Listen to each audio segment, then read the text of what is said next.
Rieccoci, Primus Inter Pares, appuntamento del mercoledì, gruppo TV7, diretta sulla pagina Facebook, diretta anche come trasmissione, sono le 22:25, minuto più, minuto meno. Vi ricordo che al termine della puntata, di questa puntata molto interessante e molto delicata tra l'altro, ci sarà un'intervista esclusiva, già andata in onda ieri nei nostri telegiornali, al prefetto di Padova che lascia la città dopo servizio di 4 anni, una servizio molto carina, e ci racconta questi 4 anni come li ha vissuti nella città di Padova, dunque vi consiglio di guardarlo perché è molto interessante. Dennis, novità dalla redazione, da qualche pagina del web? Sì, perché ovviamente si sta muovendo in queste ore anche tutto il mondo della solidarietà, tutto il mondo degli enti umanitari. Da questo punto di vista vi leggiamo anche un comunicato che è giunto nelle scorse ore da parte della Croce Rossa. Le persone a Gaza e in Israele, scrive la Croce Rossa in un comunicato, hanno urgente bisogno di tregua dalle ostilità, mentre entriamo nella seconda settimana di attacchi aerei e razzi. Le persone a Gaza, esauste per le notti insonni, per la paura, la preoccupazione e il dolore costanti, hanno bisogno di una finestra durante la quale possano uscire e svolgere i propri affari senza paura di essere uccisi o feriti o di assistere alla morte o alle ferite di altri. Devono controllare i membri della famiglia, fare acquisti, prendere medicine o consultare un medico se possibile e riparare case e attività commerciali. Il tormento di non sapere se è sicuro fare il viaggio più breve o le commissioni più elementari è quello che pesa di più sulle persone. Oggi la Croce Rossa ha informato sia le autorità israeliane che quelle di Hamas che da domani ci saremo spostati e avremo intensificato progressivamente la nostra risposta ai bisogni critici. Entrambe le parti hanno la chiara responsabilità legale di facilitare tali azioni e movimenti ancora di più nelle attuali circostanze. D'accordo, mi sembra un bel comunicato. Una delle cose, prima di andare a salutare Elisabetta Boaretto, che è una professoressa di scienze archeologiche e vive praticamente vicino a Tel Aviv, all'Est zona, una delle cose sono rimasto piacevolmente insomma, perché sia il presidente dell'Associazione Italiana Israele di Venezia, sia il rappresentante della comunità palestinese del Veneto, nei ragionamenti che state facendo con pacatezza, con anche un bel modo, tutti e due volete la pace, lo ripetete continuamente e mi domando, ma se voi due che siete le due fazioni che sono in guerra, perché anche lì non riescono a fare questo? È una riflessione che ho fatto nel momento della pubblicità, vedendo voi due che siete molto pacati rispetto a Paolo Benvenu, che è più vulcanico nel raccontare tutta la storia.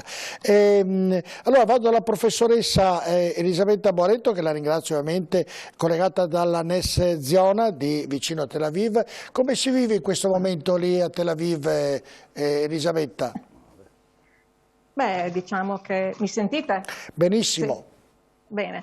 Beh, innanzitutto, se riesce anche a tenere fermo... per esempio stavo dando una lezione e ho dovuto bloccare la lezione perché, come si dice, è suonato l'allarme, quindi al Weizmann siamo dovuti andare nella stanza di sicurezza e gli studenti hanno aspettato che tornassi e poi abbiamo continuato in Zoom la lezione. Quindi, insomma, si vive un po' a singhiozzo, però sicuramente... si vive in questa parte di Israele tutto sommato in maniera decente. Ecco, nei ragazzi che lei rispetto a come si vive a Gaza. Lei dove è docente, cosa ne pensano i ragazzi che lei lavora quotidianamente, insegna quotidianamente di quello che sta succedendo in quella zona lì? Cosa pensano i ragazzi giovani? Beh, guardi, io ho uno studente di PhD, è un dottorante ed è di Azaria, quindi dai territori occupati, ha il permesso speciale per venire lì al Weizmann, è stato accettato e quindi lì sta facendo il dottorato. Spesso parliamo di politica e lui, un ragazzo giovane, ha sui 28 anni, lui dice preferirebbe avere uno Stato unico e i giovani ormai vorrebbero uno Stato unico, dateci il passaporto israeliano, dateci il Teudat Zehut, la carta d'identità israeliana.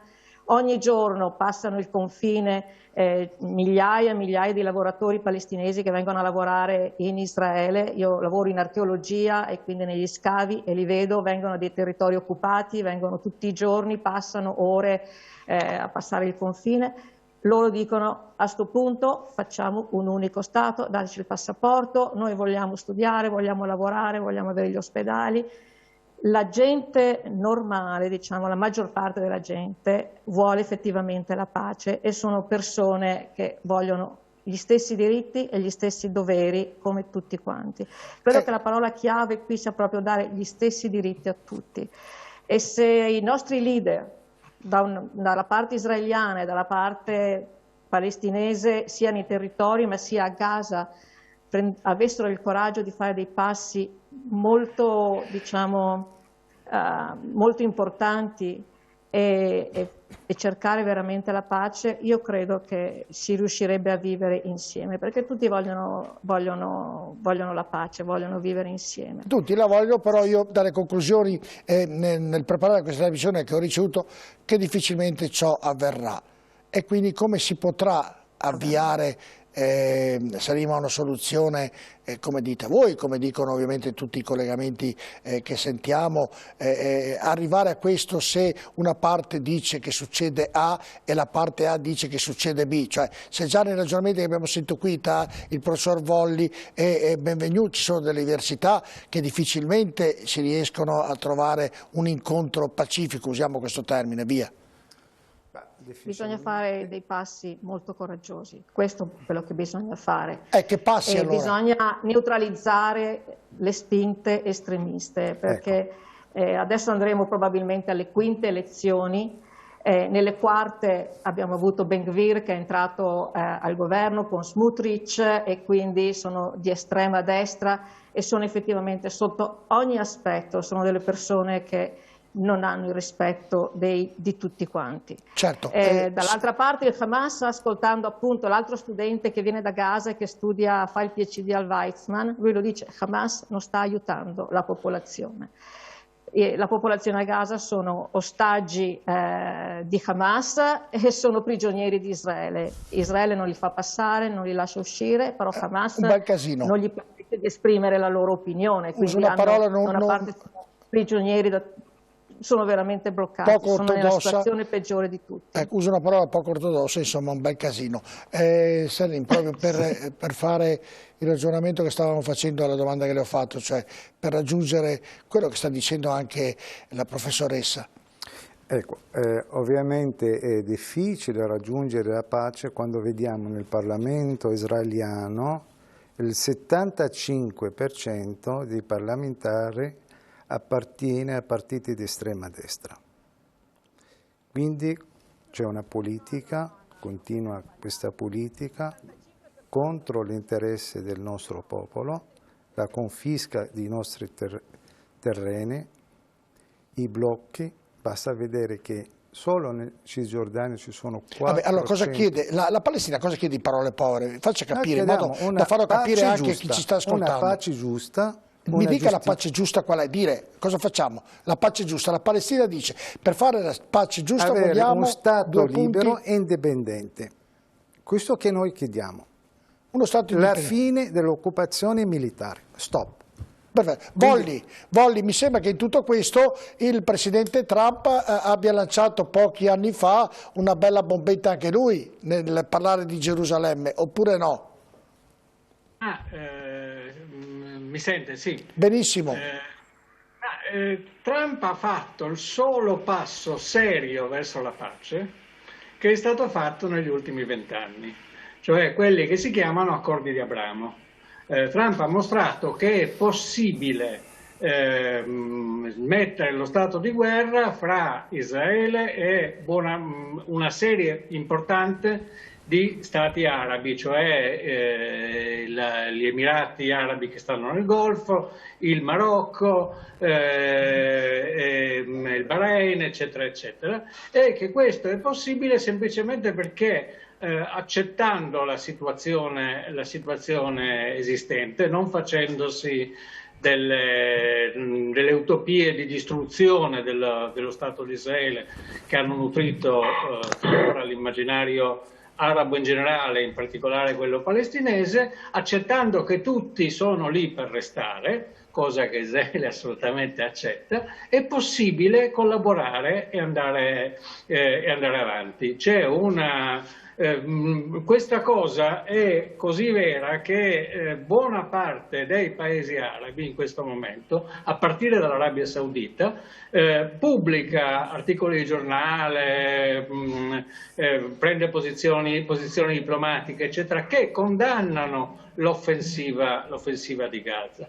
Per cui si tratta di partire esattamente come, io sono triestino, no? Com'è finita la guerra fra noi, la Jugoslavia, eccetera, quando si è deciso che le cose stavano come stavano. Certamente Parenzo, Fiume, Pola, eccetera, erano città che avevano un passato italiano, si poteva discutere, eccetera, eccetera, ma a un certo punto si è deciso che basta, che si partiva da questa situazione, che tutti dovevano avere diritti politici, sociali, eccetera, nel loro posto, eccetera. Se si parte da questo, cioè se si parte dal riconoscimento dello Stato di Israele, che ha subito 5 guerre e 20 rivolte, eccetera, cioè si parte dal fatto che non c'è voglia di rovesciare tutto, allora si può non solo fare la pace, ma si può costruire una situazione ricca, prospera, piena di iniziativa. Gaza era stata perfetto, è stato chiaro, professore. Questo, dopodiché è diventata la base da cui partono migliaia di missili. È stato chiaro, professor Vincenzo Pace, proprio sul ragionamento di Trump, perché mi ha dato lei lo spunto per parlarne. Con il professor Volli, l'unico problema, anzi due problemi, mi chiedo perché, avendo proposto questo accordo di pace, non è stato invitato nessun rappresentante del popolo palestinese. Questo accordo è stato fatto appunto con degli stati arabi, e questo è molto importante per come dire, decongestionare il conflitto attorno, lasciando però campo libero a qualche altra potenza regionale che noi conosciamo bene, che è la Turchia in questo momento, e non sfruttando questa occasione per dire alla parte, come dire, che vuole la pace della parte palestinese: vi va bene questa soluzione? Ovviamente quando non è stato fatto questo passo, la reazione anche di Mahmoud Abbas, il rappresentante della Palestina, è stata: ma scusate, perché non ci avete invitato? Perché non avete voluto il nostro consenso o il negoziato, diciamo? E il secondo punto debole di quell'accordo è che si dice chiaro e tondo che Gerusalemme sarà la capitale, integralmente Gerusalemme, quindi si supera anche l'ipotesi di dare a Gerusalemme uno statuto internazionale speciale, sarà la capitale del futuro Stato palestinese, dando anche lì, senza negoziarlo con la controparte, un pezzettino di territorio fuori dalla Gerusalemme Est, dove dovrebbe nascere la capitale. Allora, questo è un pasticcio. Il principio di politica internazionale era interessante, ma poi si è misurato su questi due limiti oggettivi, per cui anche quell'accordo lì resterà lettera morta, secondo me. Utopia, ho capito. Paolo Begnu, prima cerco di ragionare con lei in maniera tranquilla, perché ha fatto un sorriso un po' sarcastico, quando ho detto che ad Hamas usano un attimino i giovani come scudo umano. Lei ha sorriso, le dico perché ieri sera, proprio l'altra sera, ho visto dei filmati dove appunto questo gruppo di terroristi costruiscono dei tunnel per andare a prendere, fatti tutti a mano, con un lavoro davvero incredibile, lunghi da 4 a 800 metri, per andare dall'altra parte, prendere, loro dicono ovviamente dei cibi, delle cose da mangiare, ma prendono anche delle armi, e anche per ripararsi e per lanciare ovviamente dei missili dall'altra parte, e mettono le persone normali sopra di loro. Le racconto questo perché l'ho visto in un filmato, ma vedendo un po' più fisicamente. Perché lei prima ha sorriso, come dire che stavo dicendo... Non sono d'accordo sul fatto. No, io l'ho visto, vi dico. La definizione di Hamas come una forza terroristica equivalente ad Al-Qaeda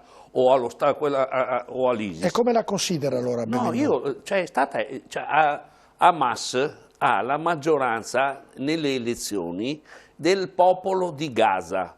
Dopodiché questo cosa significa? Che non è un gruppo terroristico, che ha un consenso popolare di massa e che la resistenza in quel territorio è condivisa. Ma secondo lei c'è... Dopodiché, lei mi permetta di dire... Allora, se vuole farmi parlare, mi fa parlare. No, la faccio parlare. Dopodiché, io le faccio presente che in questi giorni a Gaza ci sono stati 220 morti. In Israele ce ne sono stati 10. La proporzione è meno di 1 a 20. Questo fatto, con tutto il resto, ti dice... Ma voglio dire, anche questo non ha una certa... Cioè, dice che non siamo di fronte a una forza terroristica, cioè non siamo di fronte ad Al-Qaeda che colpisce, diciamo, sulla base di un progetto che non ha nulla a che fare con l'autodifesa come del principio, insomma, di un popolo oppresso. Dopodiché io non sono d'accordo con Hamas dal punto di vista del suo pensiero politico, così come non sono d'accordo con la destra israeliana. Io penso che in qualche misura queste due forze sono speculari l'una all'altra. Dopodiché io penso che sarebbe bello viaggiare dentro un'idea, un'ipotesi, diciamo così, che ho sentito prima, quella che faceva Sara Parenzo, che diceva qui bisogna andare oltre l'idea dei due stati, pensare a un unico stato però fondato su altre basi. Probabilmente questo sarebbe, come dire, un passo, come dire, non so, che non è forse compatibile con la situazione adesso. Io credo che adesso, come oggi, la prima cosa importante sia il riconoscimento dei diritti dei palestinesi ad avere una terra e di autogovernarsi. Perfetto, Pietro. Questo è il punto politico. Chiaro, Dopodiché c'è certamente alcune riflessioni e alcune cose che sono state dette. Io non conosco ovviamente con precisione la realtà di Israele. Sono suggestioni sicuramente importanti, come quelle che ha proposto l'ex capo dei servizi segreti. Certo. Vorrei ricordare che comunque lo sciopero che è stato fatto in risposta agli attacchi da parte di Israele, gli attacchi fatti su Gaza ma fatti anche all'interno dei territori eccetera, ha visto la partecipazione, questa volta sì, largamente maggioritaria, dei palestinesi a Gaza, a Gerusalemme Est e anche nei territori però mi occupati. può concedere che anche il popolo ebraico è un popolo martoriato nella loro storia? Ma guardi, a me lo dice, le ho detto che la mia formazione civica e culturale comincia con la lettura dei primi libri importanti che ho letto, sono quelli di Primo Levi, certo. Va bene? Dopodiché... Certo. Miani, prima della pubblicità vuole rispondere su questa tematica, poi ovviamente vado anche con i collegamenti, prego. Sì, io ribadisco quello che ho detto prima, che secondo me se manca il dialogo non arriveremo mai alla pace. Allora, la pregiudiziale è che si arrivi a un dialogo senza porre delle precondizioni. Perché se si pone però mi sembra un passaggio difficile, mi sembra un passaggio difficile. Ma tanto mettiamoci attorno a un tavolo e iniziamo a parlare, perché se non si parla non è possibile trovare una soluzione. Questo è il primo punto. Il secondo punto è che il dialogo deve avvenire attraverso persone che vogliono arrivare a una soluzione. Se Hamas ha come statuto quello di eliminare lo Stato ebraico, no? E che quindi non riconosce lo Stato di Israele, e se loro sono gli interlocutori mancano i presupposti perché si arrivi a un dialogo. Perfetto. Volli rapidamente, perché ho la pubblicità, solo una domanda che però sarà il tema al rientro della pubblicità. L'interessamento del mondo intero in questa guerra è un lato che può aiutare a farla smettere o può farla peggiorare? Mi risponda solo una o l'altra e poi andremo all'interno del tema, secondo lei. Devo motivarlo, comunque può farla peggiorare. Può farla peggiorare, dopo la pubblicità me la motiva, tra poco.